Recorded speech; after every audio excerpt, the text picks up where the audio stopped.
Welcome to the first ever edition of the Pylon. My name is Milton Woolley, and on this show, I'm going to talk to you guys about the latest happenings in America's new favorite pastime, a sport we've all come to know and love, NFL football. Our first topic will be on the biggest controversy currently going on in sports right now, NFL Deflate Gate.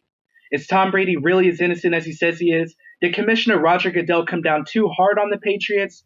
And are the Patriots doomed at the start of the regular season with their iconic quarterback suspended for the first 4 games? We'll answer all that and more right now.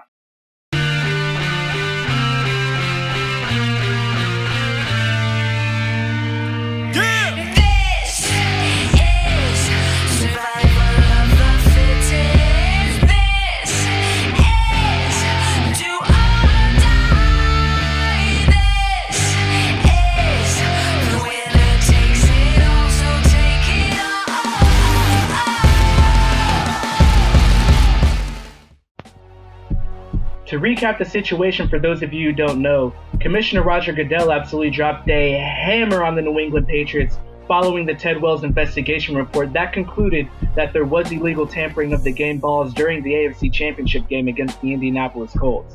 The punishment included a $1 million fine for the organization, as well as docking their first-round pick in the 2016 draft and a fourth-round pick in the following draft. And also, the biggest news of them all, a 4-game suspension for their iconic quarterback, Tom Brady. The severe ruling handed out by Roger Goodell has some believing that maybe he might have possibly overreacted, but that is absolutely not the case. Roger Goodell finally got the ball right, and he gave the New England Patriots what they deserve. The Patriots are repeat offenders. The reason why this has become such a big deal is because nobody expected Roger Goodell to have the moxie to dock one of his good friends a pretty penny and suspend the ambassador of the league for 4 games. Oh my gosh, Tom Brady suspended for 4 games. We were expecting him to maybe possibly get 2 games. But Roger Goodell finally put his foot down, and he finally backed up his statement that he wants to protect the integrity of the league. Now, Tom Brady wants to appeal the suspension not to 3 games, not to 2 games, not to 1 game, but 0 games. Because according to him, he swears up and down that he has nothing to do with the footballs and he had no knowledge of any illegal activity going on. You can refute Tom Brady's point with simple logic and common sense. Okay, the Ted Wells report says that Tom Brady was at least generally aware of the deflating of the footballs. Tom Brady says no. Okay, going by that logic, Tom Brady is the quarterback. He touches the ball every single snap. And you're telling me he didn't feel the football maybe was a little bit underinflated? But the linebacker DeQuell Jackson that intercepted Tom Brady in the AFC Championship game, he was at least generally aware because he reported the football to the referee. He only touched the ball 1 time out of the game. Tom Brady touched it, 60, 70 snaps, and he doesn't know anything's going on? Do not insult my intelligence, Tom. Please don't. And for those of you who are saying, oh, what's the big deal? They're just a couple of deflated balls. The Patriots romped the Colts 45-7 anyway. You need to see things in the big picture. The Patriots had a very, very unfair advantage. It was a cold, nasty, rainy, wet night.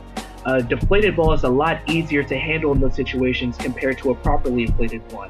Some of the Colts' drives stalled due to drop passes because of the conditions.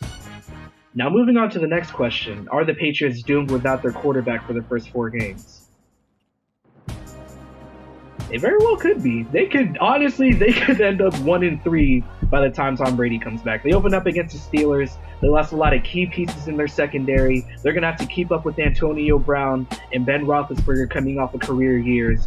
Next up, you have Buffalo, who's coached by Rex Ryan, who knows the Patriots well. They're a very, very scrappy team, a divisional game as well. They're going to play the Patriots tough, and they have the past couple times they've met. They actually won the season finale with Jimmy Garoppolo starting against Buffalo. And then we move on to the Jacksonville Jaguars. That's about the only win I could say they're most likely going to take that victory. And then they go on to the Cowboys and face Des Bryant, Tony Romo. They're going to need Tom Brady to keep up with those teams, especially with their losses in the secondary. They could very well end up in a 1-3 hole. Now, that's not to say that you can automatically throw away their season, because they did start out 2-2 last year and ended up in the Super Bowl. So the game could completely change when Tom Brady returns. Who knows? But right now it is not looking good for them at all.